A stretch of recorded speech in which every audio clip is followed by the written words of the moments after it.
राधे राधे मित्रों, जय गौ माता। गाय के गोबर की और भी विशेषता हैं। इन विशेषताओं को जानकर आप और भी आश्चर्यचकित हो जाएंगे। गाय के गोबर का उपयोग सिर्फ औषध रूप में नहीं होता, सिर्फ कंडे बनाने के रूप में नहीं होता, सिर्फ खाद के रूप में ही नहीं होता। गाय के तो जो उपयोग हैं और भी बहुत विशिष्ट हैं। यद्यपि गाय के गोबर से जो कंडे बनते हैं या आजकल बायोगैस बनती है, उसके माध्यम से भी हमारी जो ईंधन संबंधी ज़रूरतें बहुत हद तक पूरी हो सकती हैं। क्योंकि पूरी दुनिया में यदि भारत की बात की जाए तो उसको थोड़ा पीछे रख दें, पूरी दुनिया में पिछले 100 सालों से गाय के गोबर का प्रयोग बायोगैस बनाने में हो रहा है। इस बायोगैस से खाना बनाने के लिए भी उपयोग की जाती है। इसके साथ में कई तरह की मशीनरी भी चलाने की प्रक्रियाएं हो रही हैं और बिजली भी पैदा हो रही है। आपको जानकर आश्चर्य हो गया है कि चीन की एक बड़ी ज़रूरत बायोगैस के रूप में पूरी होती है। चीन के अलावा यूरोप के कई कंट्री अपनी ईंधन संबंधी ज़रूरत को सिर्फ गाय के बायोगैस प्लांट से पूरा कर रहे हैं। ये स्थिति अमेरिका की भी है, कनाडा की भी है, न्यूजीलैंड की भी है, ऑस्ट्रेलिया की भी है और भारत में भी 2012 से पहले कम से कम 12.5 लाख से ज़्यादा बायोगैस प्लांट थे। और आपको ये भी जानकर आश्चर्य होगा कि दुनिया में सबसे पहला बायोगैस प्लांट भी भारत में मुंबई में लगाया गया था।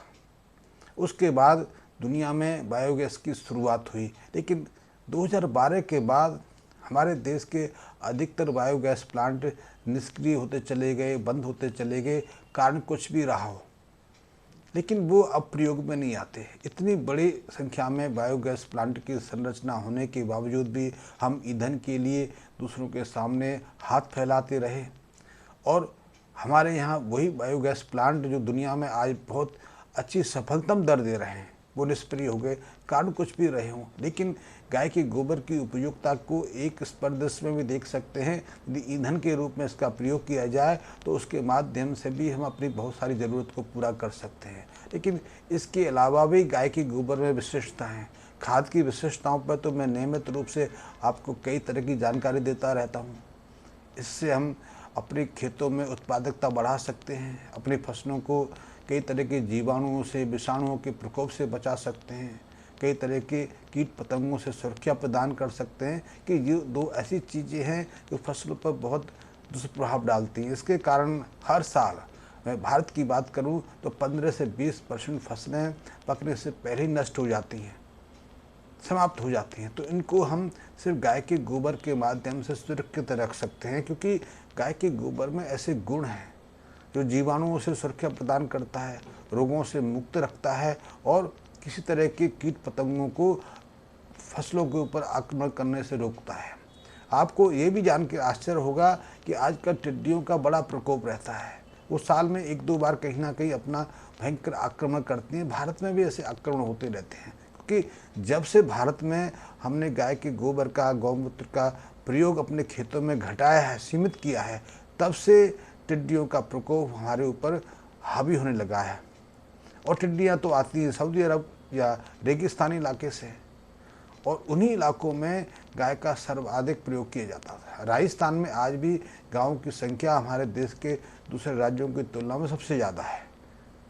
और जब राजस्थान में गायों के गोबर का, गौमूत्र का प्रयोग होता रहता था, तब तक टिड्डियाँ हमारे देश में प्रवेश नहीं कर पाती थी। लेकिन जैसे ही हमने उसकी जगह रसायन आधारित खाद का प्रयोग शुरू कर दिया, दवाओं का छिड़काव शुरू कर दिया, तब तक टिड्डी भी हासिल हो गई। और इसका प्रयोग और भी है।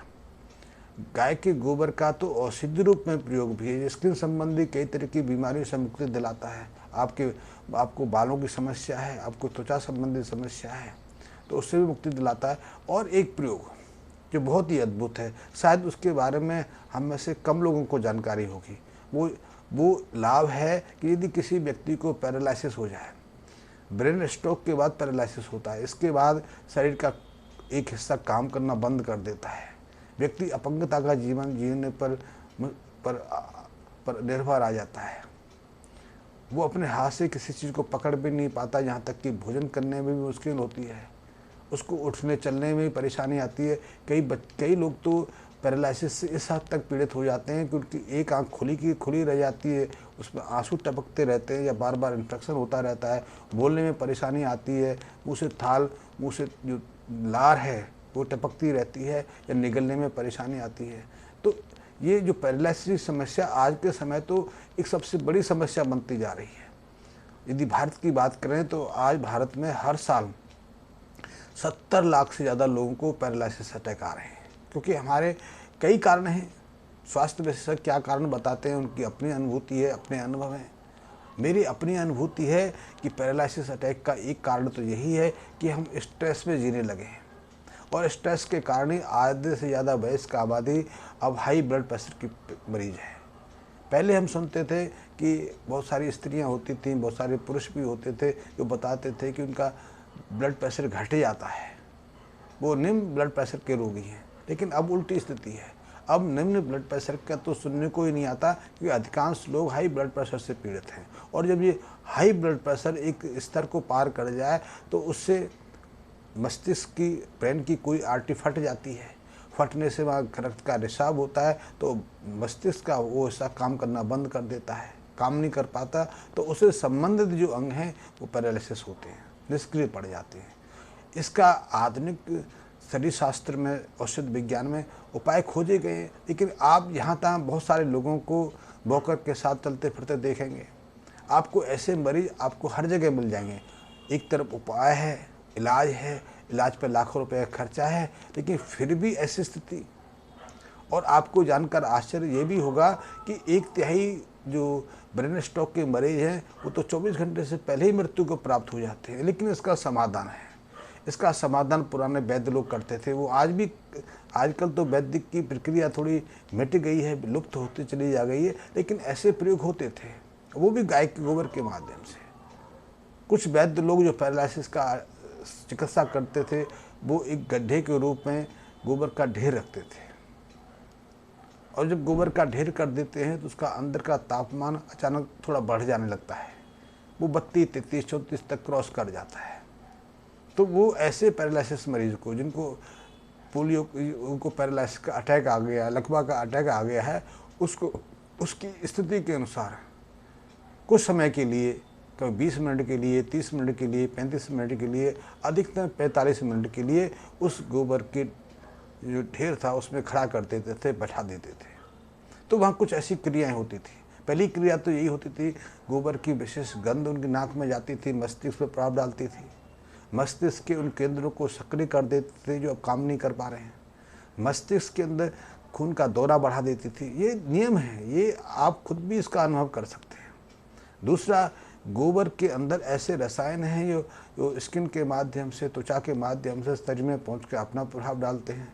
तो उन सुप्त निष्क्रिय जो न्यूरॉन्स हैं, जो नर्वस सिस्टम की, स्नायु तंत्र की जो नाड़ियाँ हैं, उनमें पुनः जान फूंकने का काम करते हैं। तो ऐसे उपाय से अधिकांश जो पैरालिसिस के मरीज थे वो 8 से 10 दिन में काफ़ी हद तक स्वस्थ हो जाते थे। वो सामान्य जीवन जी पाते थे, और जीवन ही नहीं जी पाते थे, दीर्घ आयु को प्राप्त कर लेते थे। तो ये प्रयोग भी हो सकता है। इसके अलावा गाय के गोबर में एक और विशिष्ट गुण है, और उस विशिष्ट गुण की तो आज बहुत आवश्यकता है। आप देखते हैं कि हर साल जो प्रकाशीय विद्युत है, जो आकाशीय बिजली है, उसकी घटनाएं बढ़ रही हैं, और उस घटनाओं के कारण हर साल लाखों लोगों को अकाल मृत्यु का सामना करना पड़ता है। मनुष्यों को ही नहीं, पशुओं को भी सामना करना पड़ता है। तो पहले तो आपने देखा होगा, पुराने महल होते थे, मंदिर होते थे, घर होते थे, तो ऊपर लोहे का एक एंटीना लगाया जाता था। वो एंटीना इसीलिए प्रयोग होता था कि यदि आकाशीय विद्युत गिरे तो उसकी सारी जो विद्युतीय सक्रियता है उसमें प्रवेश करके पृथ्वी में चली जाए, और वो घर भी बच जाए, और घर के में रहने वाले जो लोग हैं वो भी सुरक्षित रहें। लेकिन अब तो ये घटनाएं बढ़ रही हैं, पर उसका समाधान भी गाय के गोबर के पास में है। गाय के गोबर में लोहे से निर्मित यदि स्तंभ गाड़ दिए जाए, वो अयस्क लोहे का कहते हैं, बना के उसमें गाड़ दिए जाए, तो वो लोहे का जो रॉड है इस आकाशीय विद्युत को अपने में सोख लेता, अवशोषित कर लेता है। आकाशीय विद्युत से के प्रकोप से तो उस क्षेत्र को बचा ही लेता है। उसके बाद एक और चमत्कार होता है, और ये विज्ञान के लिए भी अब एक नया शोध का कारण बन सकता है कि गोबर की वो जो लोहे की कड़ी छड़ है, जो स्तंभ है, वो आकाशीय विद्युत को अपने में कैद कर लेती है। उसमें कुछ ऐसी शक्ति आ जाती है कि वो इतनी इलेक्ट्रिक पैदा कर सकती है कि एक शहर को कुछ समय के लिए इलेक्ट्रिक दे सके। कुछ समय का इसलिए है कि मेरे इस पर प्रयोग नहीं है। मैंने तो ये भी पढ़ा है कि वो जो लोहे की छड़ है, गोबर के माध्यम से आकाशीय विद्युत की इतनी शक्ति को कैद कर लेती है कि कई घंटे तक बड़े शहर को विद्युत की आपूर्ति कर सके। अभी तक विद्युत को संरक्षित करने का कोई भी उपाय नहीं है। आज भी यदि आप विद्युत को कैद करते हैं तो जो एसी विद्युत है उसको डीसी में कन्वर्ट करते हैं, और डीसी की जो इलेक्ट्रिक है आपकी बैटरी में चार्ज होती है, कैद होती है, उसकी एक पुरानी प्रक्रिया है। इसके अलावा अभी कोई तक प्रक्रिया नहीं। लेकिन गाय के गोबर में लोहे की छड़ को गाड़ देने से आकाशीय विद्युत की बहुत बड़ी मात्रा उसमें सुरक्षित हो जाए, कैद हो जाए, और फिर उसकी आपूर्ति कर सके। तो ये विज्ञान के लिए भी एक अनुसंधान का प्रयोग हो सकता है।